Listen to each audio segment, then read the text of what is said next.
going on, Jerome's? Obviously, the Minnesota Vikings need to rebuild that interior offensive line, but the Super Bowl definitely showed just the glory, hallelujah of getting pressure with just your defensive line. All right, so blitzing is fantastic. I love Flores for it, but getting pressure, getting sacks, and wreaking havoc with your front four, it's beautiful. Because you could drop 7 in coverage, and for the quarterback, it looks like there's 77 defenders back there, and it's just so demoralizing. Like, also, how many times have we seen the Vikings on offense allow a sack against 4-man pressure or even 3-man pressure?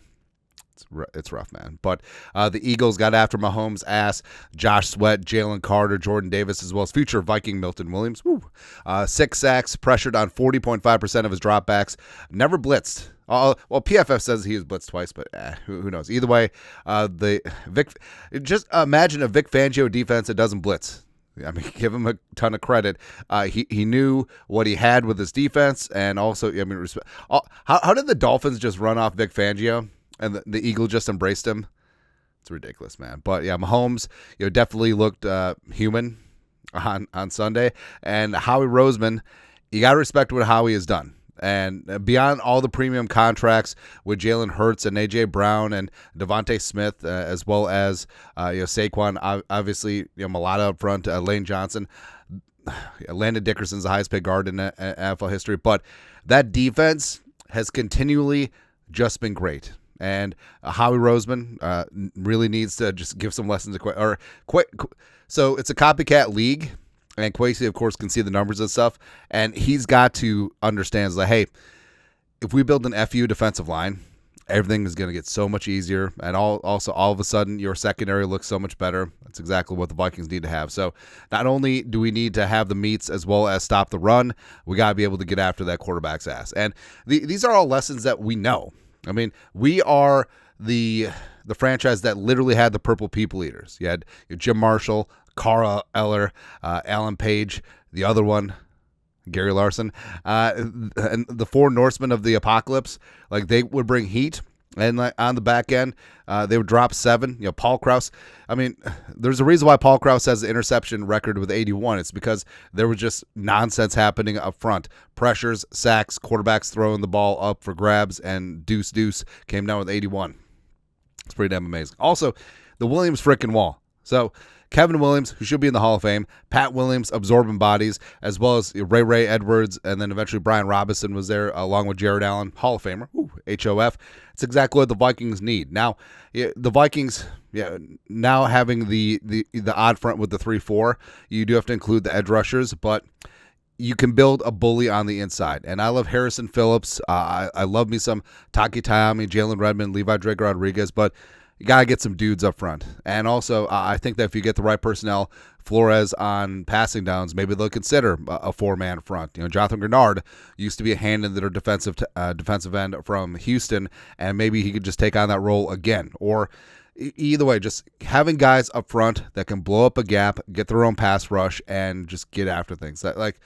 It's not an apples for apples comparison, but the hallmark of the Tampa 2, when it's run properly, back in the day, with the Buccaneers is, hey, we're going to get heat with Warren Sapp and Simeon Rice and everyone up front dropping 7, and that's exactly why defenses can turn the screws. Because guess what?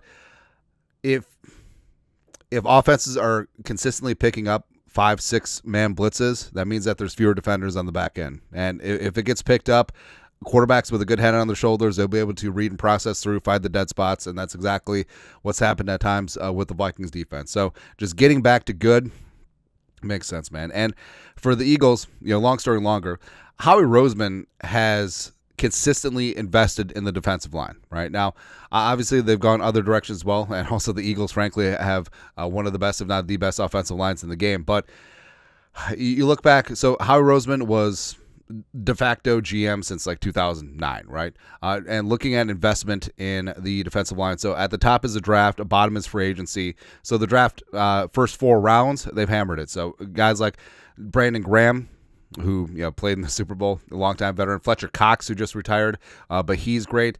Derek Barnett, drafted with the Sam Bradford pick. Didn't work out long term, but he still put up numbers. Vinny Curry put up. So the column on the right is career sacks, not just Eagle sacks, but Milton Williams is going to get paid. Josh Sweat's been a longtime contributor, and then also back-to-back first-round picks: Jordan Davis, Jalen Carter, the two teammates from Georgia, and we sort of make fun of Howie for just going to the Georgia Bulldog well so many times. It's worked. And just watch. Alex Hunt from Houston Christian, the super sleeper, third-round pick, number 94 overall this year. He's going to turn into something down the line. That's exactly what's going to happen. He's going to replace Brandon Graham. Yeah. And then free agency, they've also hit it. So, going back to 2011, Jason Babin, Cullen Jenkins, Chris Long came aboard and won another Super Bowl after winning one of the Patriots. Haloti Ngata, which, so there's a couple names on here that are just like names. They're just right at the tail end. And that's a little bit of Moneyball, right? So you have a player that obviously has had a great career. I mean, it just has a little bit left, and can you just squeeze that little bit out without breaking the bank? That's exactly what Howie did with Haloti Ngata. It's what he tried to do with Linval and Ndamukong Suh in 2022, went to the Super Bowl. But he's not afraid. He's not scared to spend big money. Malik Jackson, Javon Hargrave, who then signed an even larger deal with the 49ers, and he's going to be a free agent since they're going to cut him.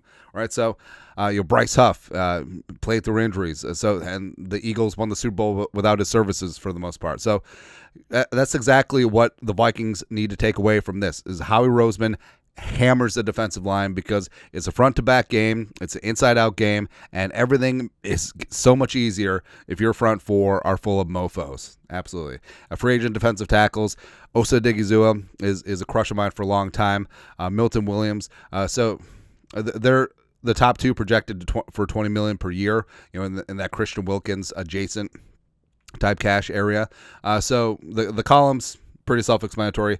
The PFF grade from last season, as well as projected average per season from PFF as well. And then you got guys like Onwuzurike, B.J. Hill, your mom's favorite player, Tershawn Wharton, who had himself a nice ball game for the Kansas City Chiefs, which got completely overshadowed because the Eagles dominated. He could be a value free agent. Javon Hargrave is going to be let go. He's a little bit older, but like I said, that's quintessential Moneyball. Also, since he's going to get cut, it doesn't count against you in the compensatory pick formula.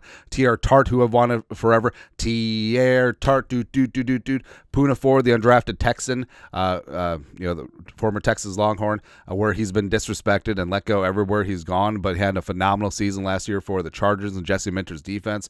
Jerron Reed is also there. Calais Campbell, does he come aboard for one more ride?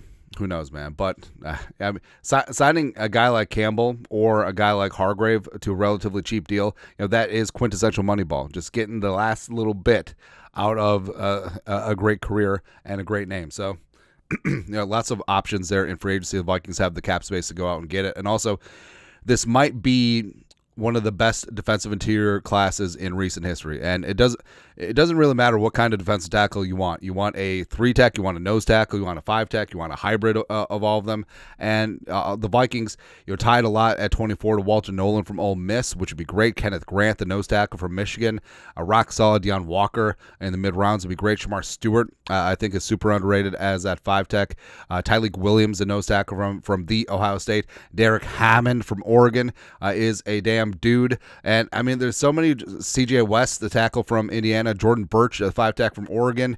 Ty Robinson, a little bit older, but do-it-all defensive lineman from Nebraska. J.J. Pegus, the nose tackle running back from Ole Miss. I mean, there's so many fun defensive tackles. Aeneas Peebles is a physical freak. I mean, come on, man. So that's the lesson that Kwesi needs to take away with this. So just continually invest in the defensive line, whether it's free agency, whether it's the draft, and offensive line, you got to get going too. But guess what? Defensive line, guys rotate in, and they can stay fresh, and they can still contribute even when they're not a starter. So completely keep on hammering that defensive interior, because that's exactly what Kwesi did last offseason with the edge.